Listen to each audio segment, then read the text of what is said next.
स्वागत है आप सभी का डाउटनेट की इंग्लिश क्लास में। मैं हूं भूमिका चौहान और आज आपकी क्लास होने वाली है सिंटेक्स के ऊपर। ये है लेक्चर नंबर 2। सो लेक्चर नंबर 1 में हमने बहुत सारे रूल्स देखे, अब लेक्चर नंबर 2 में भी हम और बहुत सारे रूल्स देखने वाले हैं। तो हमने बेसिकली देखा कि यार ज्यादातर क्वेश्चंस तो जो लेक्चर नंबर 1 में मैंने आपको पढ़ाया मोस्टली वहां से पूछ लिए जाते हैं, लेकिन यूपी बोर्ड के अंदर बहुत सारे अलग अलग टॉपिक्स भी दिए हुए हैं तो हम उनको भी कवर कर लेंगे। और बाकी बोर्ड्स में भी मैंने देखा कि मल्टीपल टॉपिक्स दिए हुए हैं सिंटेक्स के अंदर। ठीक है, तो हम इस टॉपिक को केवल 1 से 2 लेक्चर तक ही नहीं रखेंगे, हम और भी लेक्चर्स इस टॉपिक के ऊपर बनाएंगे ताकि जितने भी बोर्ड्स के बच्चे हैं वो सभी ये लेक्चर्स जब देख लें तो सिंटेक्स टॉपिक एकदम सबका क्लियर हो जाए, कोई प्रॉब्लम ही ना आए। ठीक है, तो सिंटेक्स जो हमारा टॉपिक है उसकी शुरुआत हमने कर दी है। आज की क्लास में सबसे पहले हम बात करेंगे सिंटेक्स ऑफ प्रोनाउंस की। ठीक है, सिंटेक्स ऑफ प्रोनाउंस की जो है बेसिकली आज की क्लास में बात की जाएगी। तो मैं आशा करती हूं कि आप लोग पूरे तरीके से ध्यान दोगे आज की क्लास के अंदर। कोई भी डाउट हो, कोई भी प्रॉब्लम हो, कुछ समझ में ना आ रहा हो, ठीक है, तो आप कमेंट सेक्शन में कमेंट करके हमसे पूछ सकते हैं। अब आपको दिखाई दे रही है ये स्क्रीन है अपनी, इसी तरीके से अपन पढ़ाई करेंगे। ठीक है, तो चलो स्टार्ट करते हैं फिर आज की क्लास को। ठीक है, मैंने बोला कि आज मैं आपको सबसे पहले बताऊंगी, और भी हम देखेंगे। ठीक है, सिंटेक्स ऑफ प्रोनाउंस के अलावा हम और भी बहुत सारी चीजें देखेंगे, जैसे सिंटेक्स ऑफ एडजेक्टिव्स, वर्ब्स, बहुत सारा कुछ होगा।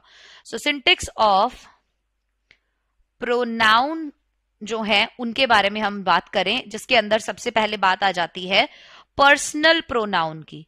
किसकी बात आती है बेटा? पर्सनल प्रोनाउन की हम बात करेंगे। अब मैं आपके सामने एक टेबल बना देती हूँ। ठीक है, उस टेबल को बहुत ध्यान से आपको देखना है और फिर आपको उसे अपने कॉपीज वगैरह में अगर बनाना चाहो बना लेना, बिकॉज वैसे तो ये सारे नोट्स आप लोगों को मिलेंगे ही।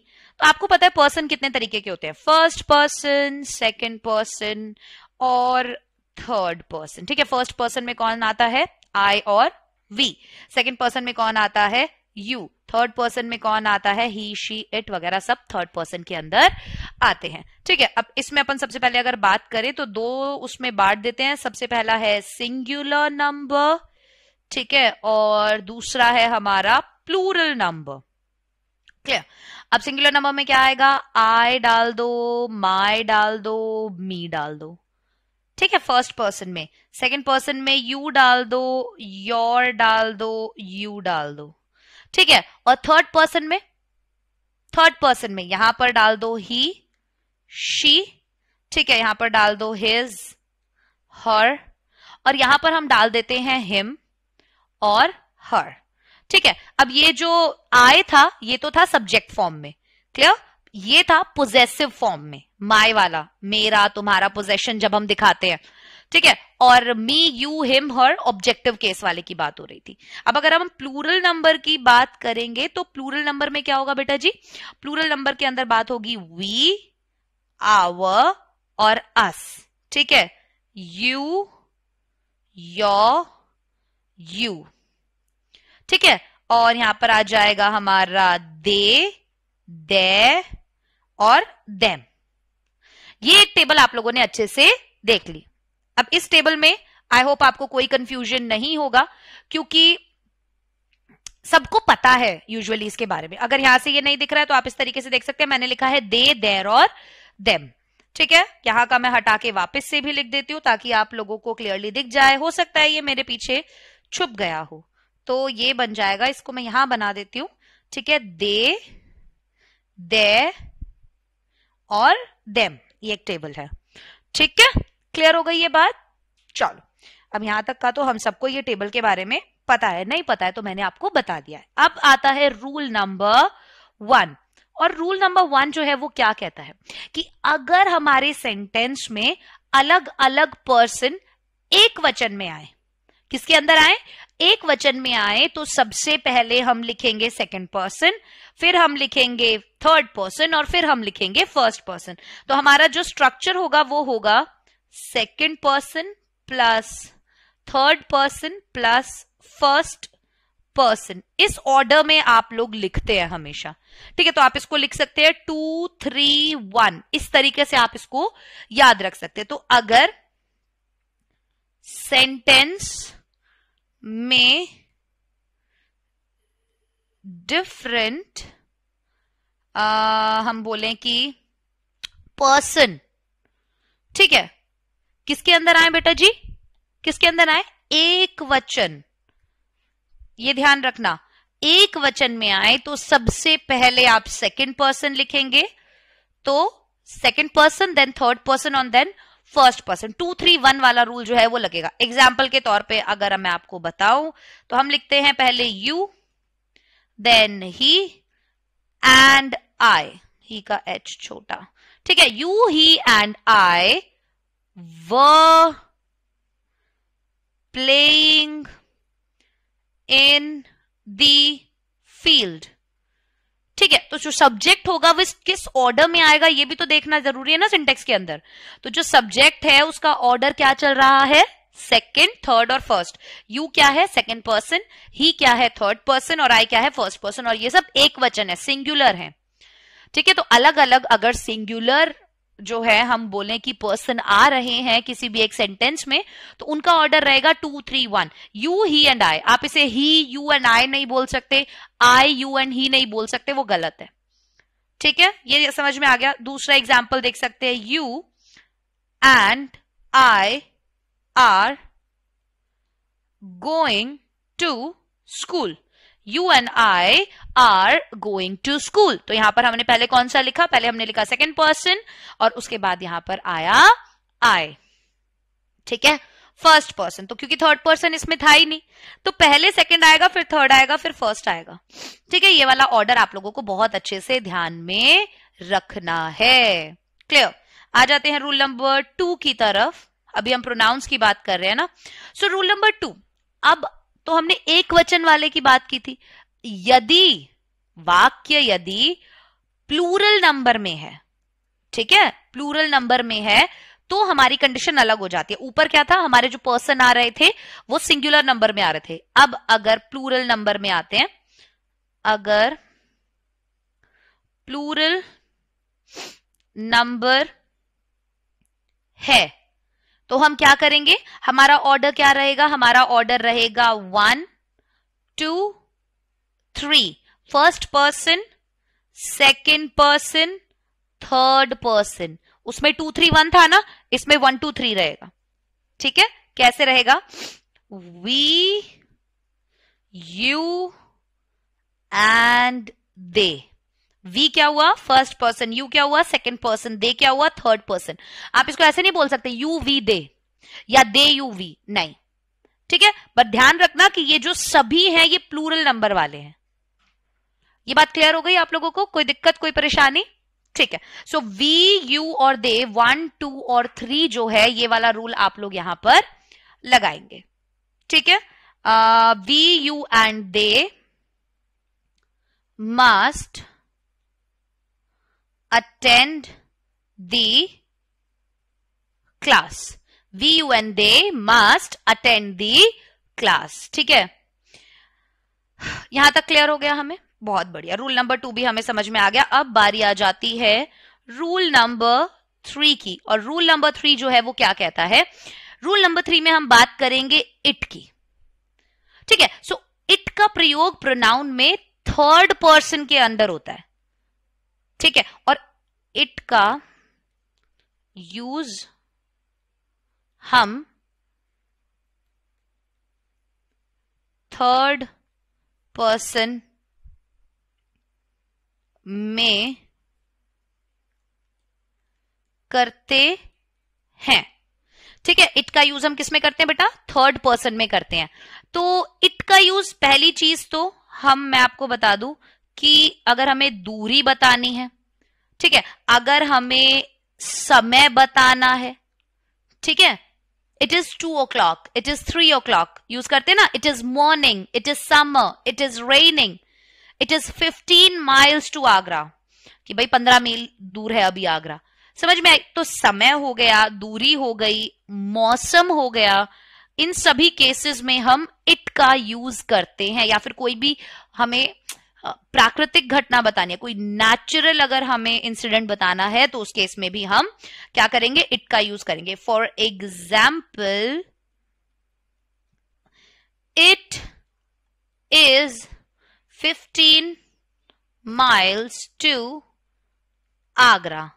ठीक है, या फिर इट इज मॉर्निंग, राइट, या इट इज समर, या फिर it is raining.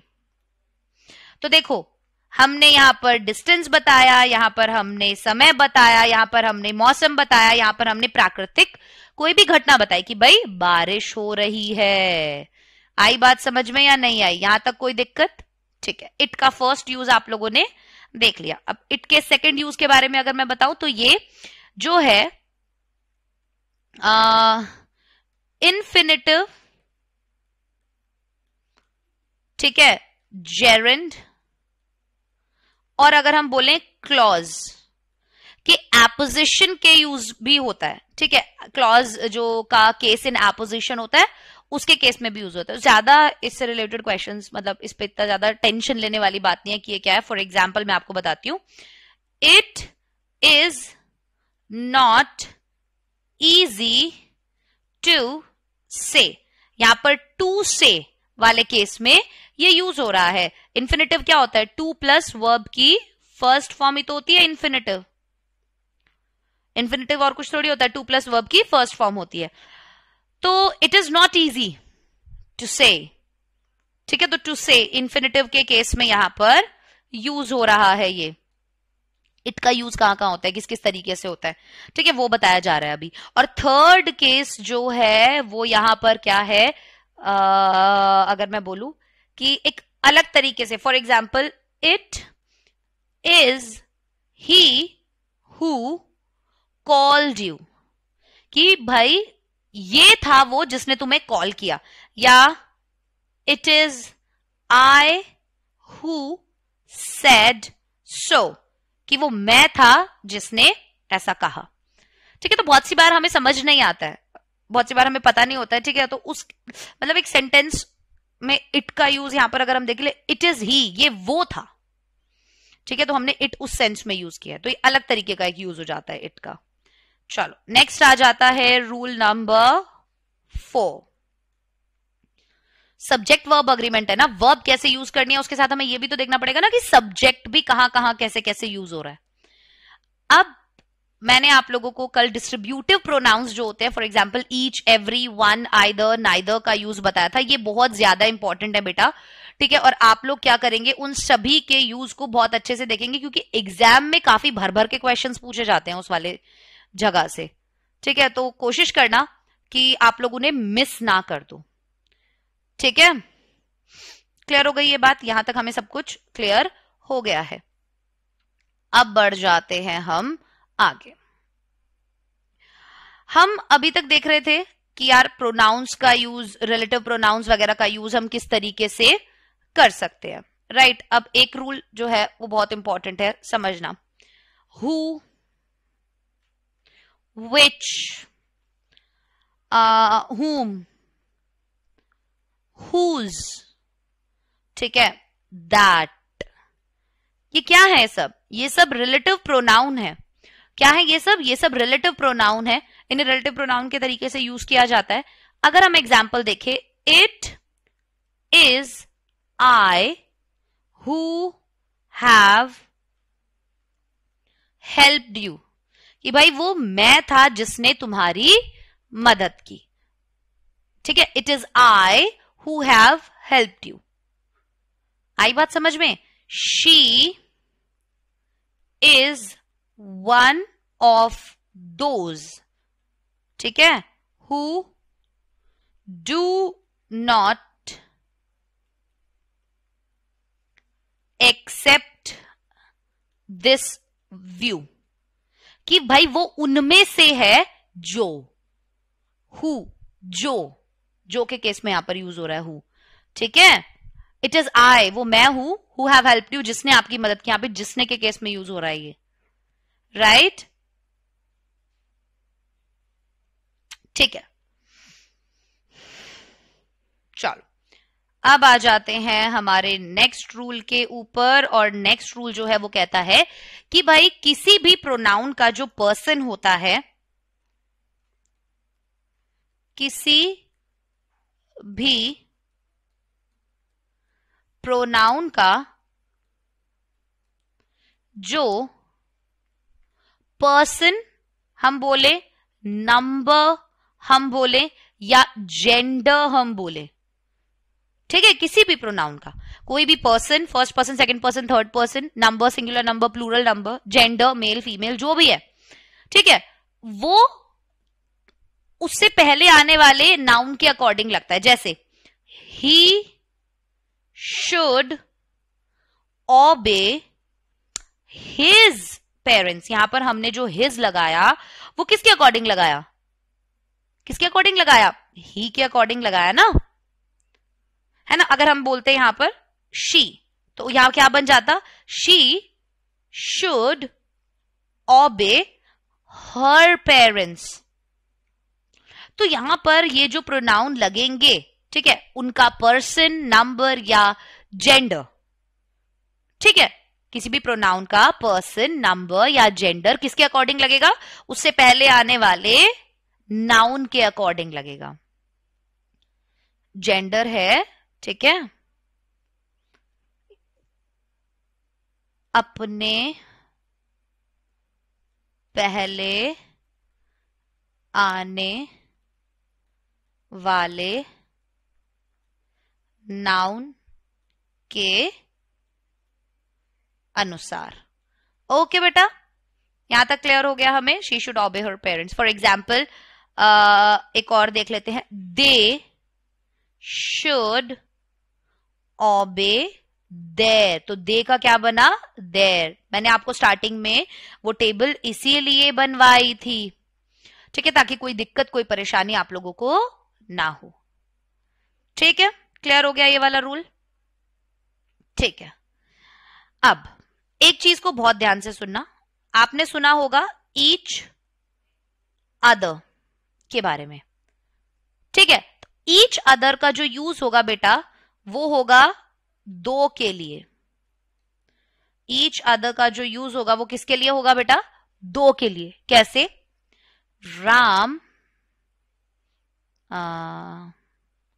Ram and Sita love each other. दो की बात हो रही है ना, राम और सीता एक दूसरे से प्यार करते हैं। इधर ही अगर हम दूसरा केस देखें तो दूसरे केस में बात हो रही है वन अनदर की, ठीक है? ये हम लिखते हैं दो से अधिक वाले केस में। दो से अधिक व्यक्ति की जब बात हो रही होगी तो उसके केस में अपन क्या लिखेंगे? वन अनदर लिखेंगे। कैसे लिखेंगे? For example, Ram, Shyam and Mohan, तीन बंदे हो गए यहां पे। Love one another, love one another. आई बात समझ में? तीन बंदे थे, हमने ईच अदर नहीं लिखा, हमने वन अनदर लिखा। दो बंदे थे, हमने ईच अदर लिखा। ठीक है, तीसरी चीज, हम जो रिलेटिव प्रोनाउन यूज करते हैं हु, हम जो रिलेटिव प्रोनाउन यूज करते हैं हु, ये हम यूज करते हैं किसके लिए? मनुष्यों के लिए, ठीक है? ह्यूमन बींग्स के लिए हम क्या करेंगे? हु का यूज करेंगे। तो हु का यूज होगा ह्यूमन बींग्स के केस में। फॉर एग्जाम्पल, कैसे बना सकते हो आप ह्यूमन बींग का केस अगर आपको बताना है? जैसे अगले पेज पे बताते हैं कि दी boy who is sitting with me reads in my class, कि भाई वो मेरी क्लास में पढ़ता है। यहाँ हु बॉय के लिए यूज है ना, the boy who is sitting, वो लड़का जो बैठा है मेरे साथ वो मेरी क्लास में पढ़ता है। तो मनुष्य है, लड़का, इंसान है, उसके केस में यूज किया हमने। विच का यूज वही अगर हम देखें तो विच रिलेटिव प्रोनाउन जो है ये किसके लिए यूज होता है, ये वस्तुओं और जानवरों के केस में यूज होगा, वस्तुओं और जानवरों के केस में। ठीक है, वस्तुओं और जानवरों के केस में। For example, I bought a watch, मैंने एक घड़ी खरीदी, विच जो कि सही समय देती है, विच गिव्स करेक्ट टाइम। तो यहां पर क्या हुआ बेटा, हमने विच का यूज वस्तु के लिए किया। कौन सी वस्तु की बात हो रही थी, वॉच की बात हो रही। मैंने खरीदी एक घड़ी, घड़ी के बारे में बता दिया कि जो सही समय देती है। ठीक है, अब तीसरा है हमारा whom। whom हम किसके लिए यूज करते हैं, देखो whom का जब आप यूज करोगे, एग्जाम्पल से समझना कि दिस इज द मैन, ये वो आदमी है, whom I gave my pen, जिसे मैंने अपना पेन दिया। जिसे वाला केस जो होता है ना, जिसे,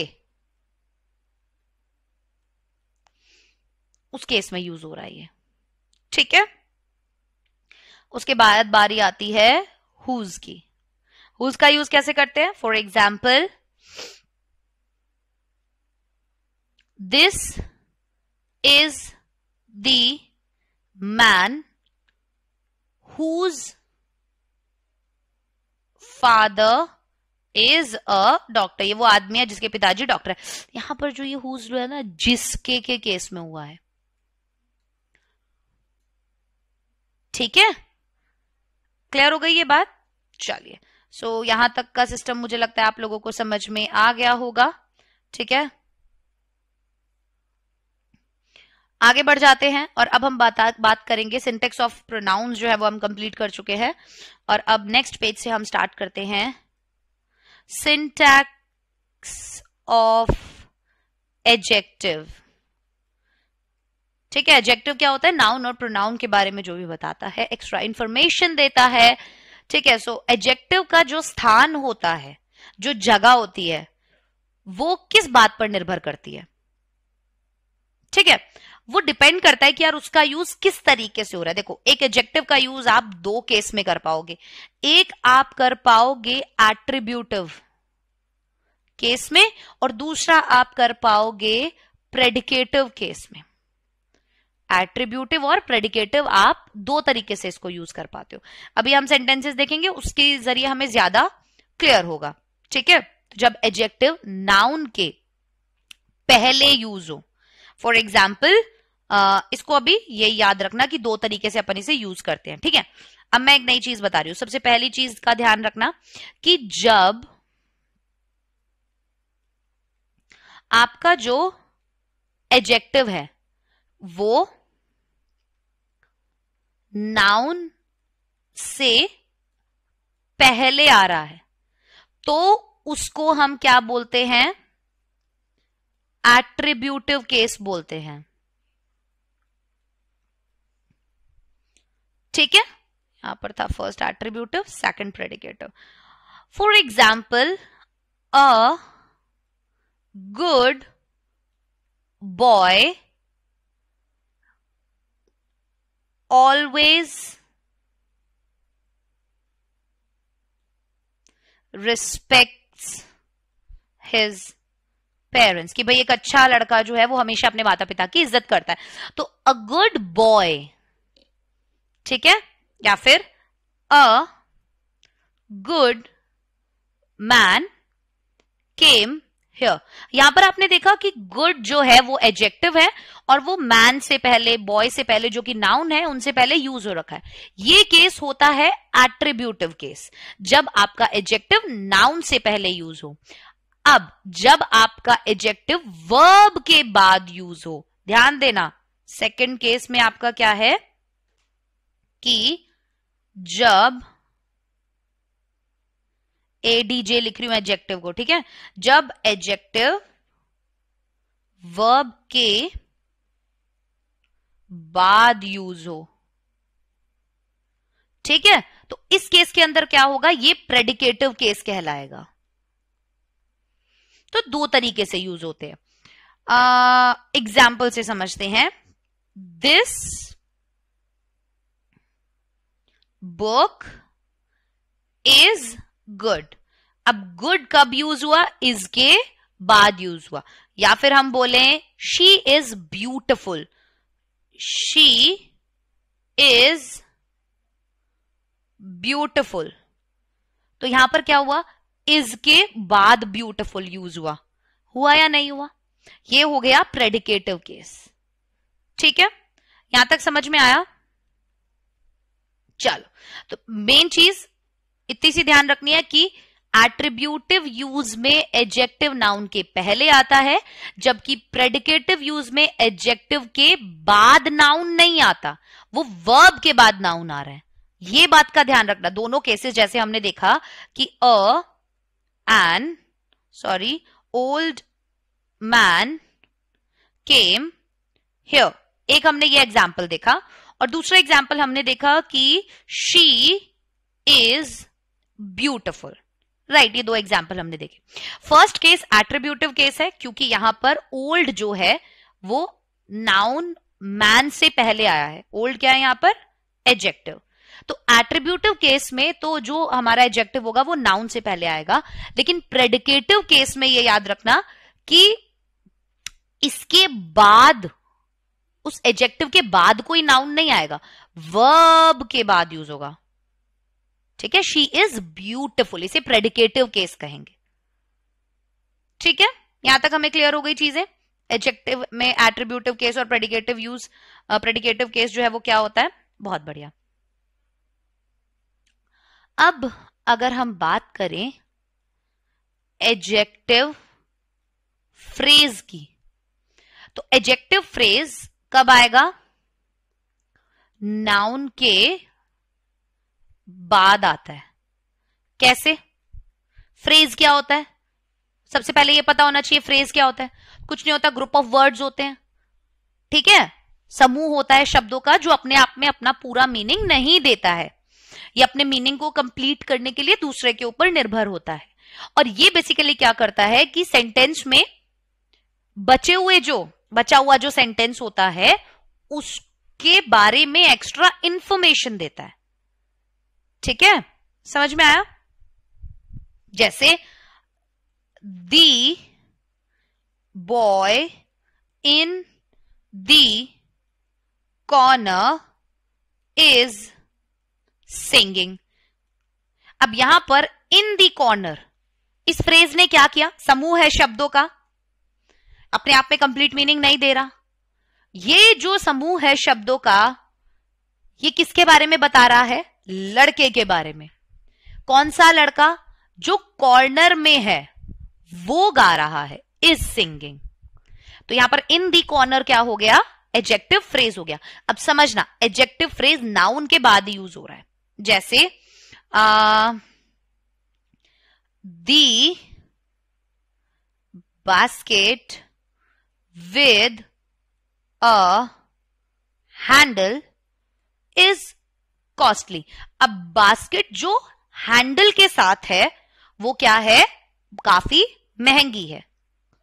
ठीक है, तो यहां पर बास्केट के बारे में ये शब्दों का समूह बता रहा है। और शब्दों का समूह जो होता है, जो अपने आप में कंप्लीट इंफॉर्मेशन नहीं देता और वो बचे हुए सेंटेंस के बारे में कुछ एक्स्ट्रा बताता है या नाउन के बारे में कुछ एक्स्ट्रा बताता है। जैसे यहां नाउन के बारे में जब ये एक्स्ट्रा इंफॉर्मेशन दे रहा है तो ये एक एडजेक्टिव फ्रेज कहला रहा है। क्लियर हो गई ये बात। ठीक है, अब एडजेक्टिव का जो यूज है, ठीक है, 3 डिग्री में हम बोल सकते हैं। इसके अंदर 3 डिग्री होती हैं।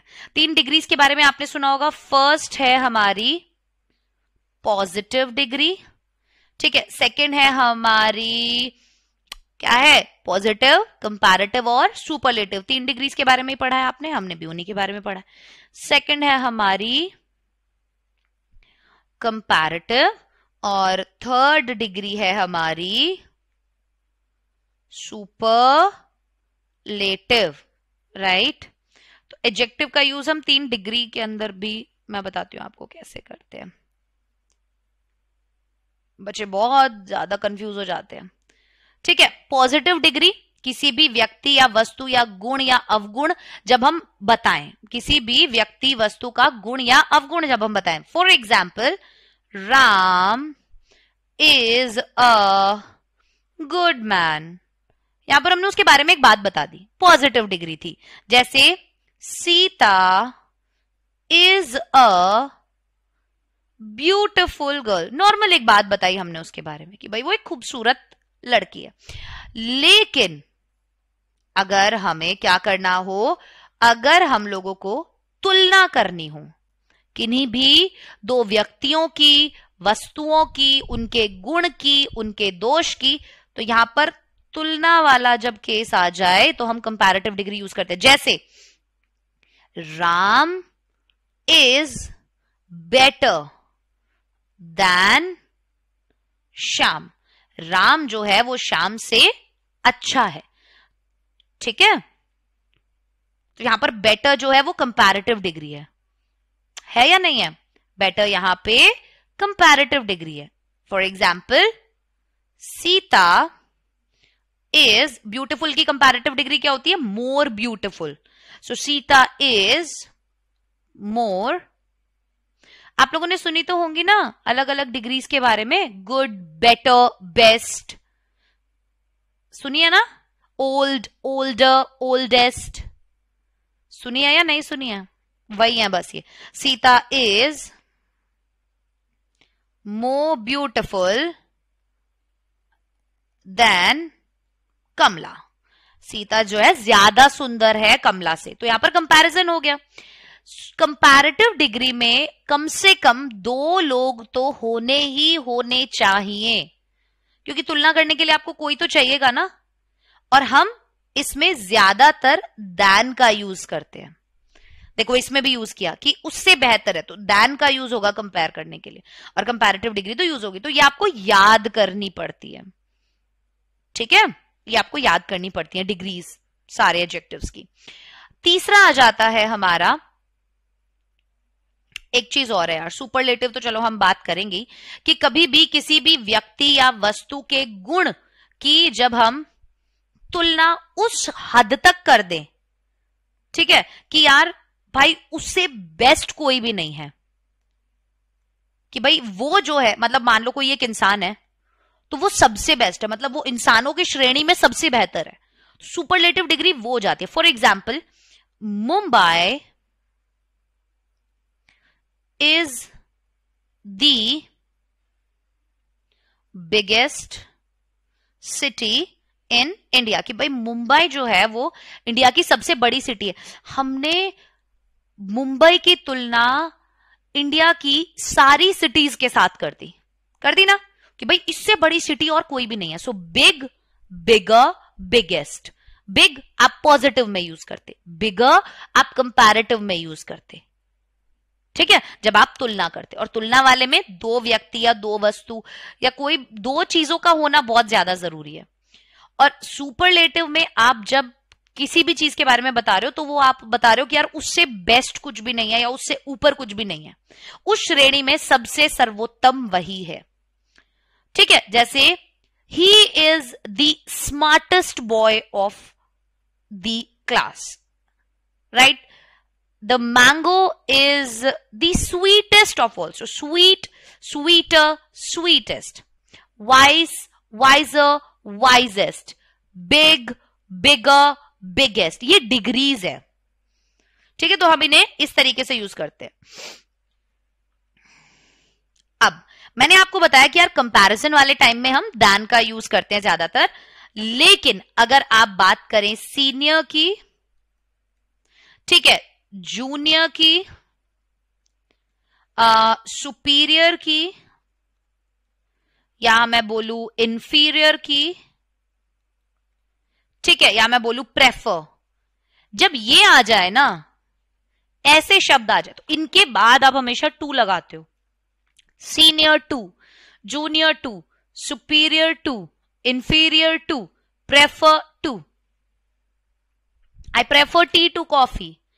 I prefer tea to coffee. आपने यहाँ पे than यूज नहीं किया, ठीक है। I prefer tea than coffee.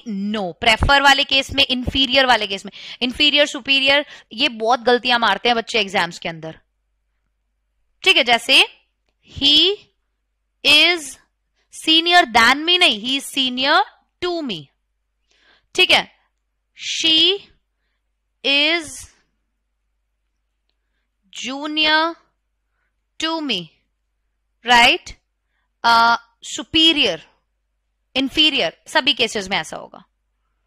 Clear हो गई ये बात? अब सुपरलेटिव डिग्री में दो से अधिक व्यक्ति या वस्तु के होने पर ही हम बोल सकते हैं कि उसका प्रयोग किया जाएगा। जैसे हमने बोला कि Mumbai is the biggest city in India, तो इंडिया और मुंबई के बारे में बात होगी ना, यहां पे इंडिया के बारे में बात हो गई और मुंबई के बारे में बात हो गई कि भाई भारत के अंदर मुंबई जो है वो सबसे बड़ी सिटी है। क्लियर हो गई ये बात? क्योंकि बाकी सबसे कंपेयर किया जा रहा है ना। सुपरलेटिव तो तभी बताएंगे ना जब हम उसकी तुलना बाकी सबसे करें, तो दो से अधिक ही हो गए लोग। सुपीरियर तो आप उसको तभी बता पाओगे, ठीक है। अब ध्यान देना कुछ शब्दों के यूज पर, ठीक है। यूज ऑफ सम वर्ड्स, बहुत अमेजिंग चीजें बताने वाली हूं मैं आज की क्लास में आप लोगों को, ठीक है। तो अगर आप ध्यान दोगे बढ़िया तरीके से तो काफी आप लोगों को फायदा होगा। फर्स्ट चीज, एग्जाम में मतलब तुरंत क्वेश्चंस निकल जाएंगे। ओल्ड, ओल्डर, ओल्डेस्ट, ये आपने सुना होगा, ठीक है। इसका यूज हम पर्सन या मैं बोलू कि थिंग्स, इनके केस में किया जाता है। जैसे Ram is an old man, right? For example, Sita is older than Renu, okay. या मैं बोलू कि Mahesh is the oldest man in my village. समझ में आई बात? तीनों केसेस में यहां पर हमने पॉजिटिव डिग्री की तरह यूज किया ओल्ड, यहां हमने कंपैरेटिव की कि भाई सीता जो है रेनू से ओल्डर है और महेश जो है वो ओल्डेस्ट है। पॉजिटिव, कंपैरेटिव और सुपरलेटिव तीनों तरीके से हमने यहां पर यूज किया। तो ओल्ड का यूज हमने पर्सन और थिंग्स के लिए यहां पर हमने किया। लेकिन अब आप एक केस देखना, क्या? ओल्ड, एल्डर और एल्डेस्ट, ये वाला केस देखो। ये जो होता है ना, ये परिवार के सदस्यों तक सीमित होता है। कैसे? She is an old lady, वो एक बूढ़ी महिला है, ठीक है। She is my Elder sister, बड़ी है, बड़ी बहन है। अंकित इज माय एल्डेस्ट सन, मतलब अंकित जो है वो मेरा सबसे बड़ा बेटा है। अंकित जो है वो क्या है? मेरा सबसे बड़ा बेटा है। परिवार वाले केस में हम ओल्ड, एल्डर और एल्डेस्ट का यूज कर रहे हैं। तो ओल्ड के दो फॉर्म हो गए, एक हो गया ओल्ड, ओल्डर, ओल्डेस्ट, और एक हो गया ओल्ड, एल्डर और एल्डेस्ट। तो इस वाले कंफ्यूजन को अपने दिमाग से निकाल देना। यहां तक हमें सारी चीजें क्लियर हो गई, ठीक है। अब हम देखते हैं आगे और कुछ चीजों का सही यूज भी हम देखेंगे। सम और एनी की अगर हम बात करें, ठीक है, इनके यूज के बारे में देखते हैं। सम और एनी के यूज के बारे में देखते हैं। सम का यूज जब हम करेंगे बेटा, वो हम करेंगे सबसे पहली चीज एफर्मेटिव सेंटेंस में, affirmative as in positive sentence जो होता है, ठीक है। और एनी जो होता है उसका यूज हम ज्यादातर नेगेटिव या मैं बोलूं आपको इंटेरोगेटिव सेंटेंस में, नकारात्मक और प्रश्न सूचक वाक्य जो होते हैं, इंटेरोगेटिव सेंटेंसेस जो होते हैं, उनके अंदर ज्यादा यूज किया जाता है। देखते हैं, for example, he will buy some books, कि भाई वो कुछ बुक्स खरीदेगा। लेकिन अगर मैं बोलूं she will not by any books, इस केस में नेगेटिव आ गया कि वो कोई बुक नहीं खरीदने वाली। हम यहां पर ये नहीं बोल सकते she will not buy some book, books कर लो यहां पे, सम बुक्स, ठीक है। नेगेटिव केस में आप एनी का यूज करो, पॉजिटिव केस में आप सम का यूज करो, इंटेरोगेटिव केस में आप एनी का यूज करो। For example, have you bought any, मिटा देती हूं मैं यहां पे, पीछे आपको दिख नहीं रहा होगा, ठीक है। चलो यहां लिखते हैं, हैव यू बॉट एनी, दिख रहा है ना अभी तो, हाँ, बुक्स, ठीक, क्लियर ये बात, यहां तक समझ में आ गया। तो पॉजिटिव वाले केस में, एफर्मेटिव वाले केस में हम सम का यूज कर रहे हैं और एनी का यूज हम नेगेटिव वाले केस में कर रहे हैं, नेगेटिव सेंटेंस वाले केस में कर रहे हैं, ठीक है। अब एक चीज का ध्यान देना, हार्डली, ठीक है, स्कैर्सली, बेली, ये क्या होते हैं, ये सेमी नेगेटिव होते हैं। भाई साहब मैम आप क्या क्या चीजें लेकर आ रही हो, सेमी नेगेटिव जो है वो क्या होता है, इनके साथ भी हम एनी का ही यूज करते हैं। सेमी नेगेटिव एज इन इसमें नॉट का यूज नहीं होगा डायरेक्टली, ठीक है। प्रॉपर नेगेटिव सेंटेंस क्या हो जाता है जिसमें सीधा ही नो या नॉट का या नेवर का यूज हो गया। सेमी नेगेटिव क्या होता है, उसमें नॉट का यूज नहीं होगा बट उसे समझ आ जाएगा, जैसे she has hardly, hardly word से यूज हो गया कि भाई है ही नहीं, she has hardly any food, कि उसके पास बिल्कुल मतलब है ही नहीं, खाना है ही नहीं, ठीक है। शी विल या he will scarcely do anything, ठीक है, ये समझ में आया। तो जब सेमी नेगेटिव की बात होती है तब भी, जैसे हार्डली, स्कैर्सली या barely, for example, she barely goes to the market, क्यों, बहुत मुश्किल से ही कभी मार्केट जाती है, ठीक है। तो यहां पर इस सेंटेंस से मैं समझाने की कोशिश कर रही हूं कि ये केस कैसा हो गया कि भाई वो जाती नहीं है, ऐसे सेंटेंसेस सेमी नेगेटिव होते हैं, ठीक है। तो जैसे शी बेयरली डू एनीथिंग, ठीक है, ये समझ में आ गया। अब नेगेटिव सेंटेंस में एनी का जब हम यूज कर रहे हैं तो वो नॉट के साथ होता है, नो के साथ नहीं होता। जैसे I have not any money, not के साथ यूज हो रहा है, यहां पर ध्यान देना। अगर मैं बोलूं I have no any money, तो बेटा जी ये हो गया आपका गलत, नॉट के साथ यूज होगा, नो के साथ नहीं होगा। तो लिख देती हूं मैं यहां पर रूल कि भाई नेगेटिव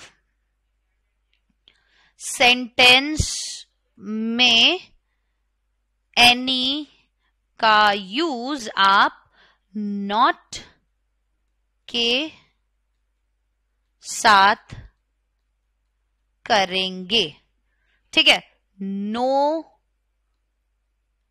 के साथ नहीं, ठीक बात। यहां तक आई होप आपको समझ में आ गया होगा। एक लास्ट हम फाइनल देख लेते हैं, ठीक है, उसके बाद हम आज की क्लास को यहीं पर ही खत्म कर देंगे। Clear? So little, a little और दी लिटिल, अगर इनका यूज हमें देखना है तो लिटिल का अर्थ क्या होता है? लिटिल का मतलब होता है कि कुछ नहीं, मतलब बिल्कुल हार्डली, थोड़ा सा। सो लिटिल का मतलब हो गया हार्डली एनी, मतलब अगर मैं कहूं कुछ नहीं, that means I have little knowledge of science, मतलब मुझे बिल्कुल ही, मतलब है ही नहीं, कुछ नॉलेज नहीं है मुझे साइंस की। ठीक है, there is little hope of his success, जैसे there is little hope of his success, right? तो लिटिल होप यहां पर क्या हो गया कि उसकी सफलता की कोई आशा ही नहीं है, लिटिल होप है, बिल्कुल ना के बराबर, कुछ भी नहीं है आशा, हार्डली है थोड़ा बहुत। तो यहां पर क्या हुआ, हमने क्या किया, लिटिल का यूज हमने हार्डली एनी वाले केस में किया। अगर हम बोले अ लिटिल, तो अ लिटिल हम यूज कर सकते कुछ थोड़ा, कैसे? कैसे? और इसका यूज ना यूजुअली हम बोलेंगे तो पॉजिटिव सेंस में ज्यादा होता है। ठीक है, जैसे a little knowledge is dangerous, कि भाई जो थोड़ी बहुत, थोड़ी कुछ ज्ञान होता है, थोड़ी बहुत नॉलेज जो होती है वो बहुत डेंजरस होती है। कंप्लीट नॉलेज होनी चाहिए हमेशा हर एक चीज की, राइट? अगर मैं बोलूं there is a little hope of his success, इसी में अगर मैं नीचे बोलूं कि there is a little hope of his success, ये मैंने बोला, यहां पर मैंने a little यूज किया, मतलब थोड़ी आशा है यहां पर। a little में थोड़ा कुछ, little में कुछ नहीं, और the little थोड़ा लेकिन सब, जैसे दी लिटिल का यहां पे बता देते हैं आपको, दी लिटिल जैसे एग्जाम्पल अगर हम देखें, they lost the little money they had, कि भाई उनके पास जो थोड़ा बहुत पैसा था वो भी उन्होंने खो दिया, मतलब जो थोड़ा बहुत पैसा था वो सारा ही खो दिया। ठीक है, थोड़ा लेकिन सब, ठीक है, थोड़ा लेकिन सब। क्लियर हो गई ये बात? चलिए आज की क्लास में अपन यहीं पर खत्म करते हैं। अब बारी आ जाती है आप लोगों के क्विज की, और फटाफट से अब हम क्विज खेलेंगे। क्विज का पहला क्वेश्चन ये रहा, every one of them blank space a blanket, has a blanket, have a blanket, is a blanket, was a blanket.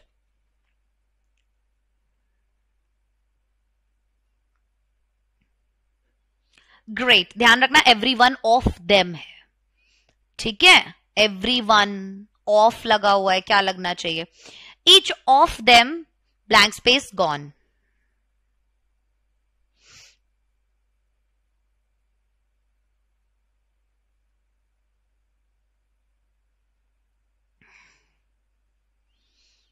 Clear हो गई ये बात? यहां तक आप सभी लोगों को आई गेस सारी चीजें समझ में आ गई होंगी, एंड आप लोग अच्छे से इन सभी चीजों की तैयारी कर रहे होंगे। ठीक है, सो एवरी वन, पहले वाले का आंसर होगा every one of them has a blanket, ठीक है, और each of them has gone, first option दोनों में ठीक है। ठीक है, क्लियर हो गई ये बात? चलो, सिंटेक्स आज की क्लास में हमने पढ़ा, ये कुछ क्वेश्चंस हैं फॉर होमवर्क, कोशिश कीजिएगा इन्हें करने की, एंड अगली क्लास में भी हम सिंटेक्स ही पढ़ने वाले हैं। Bye bye guys.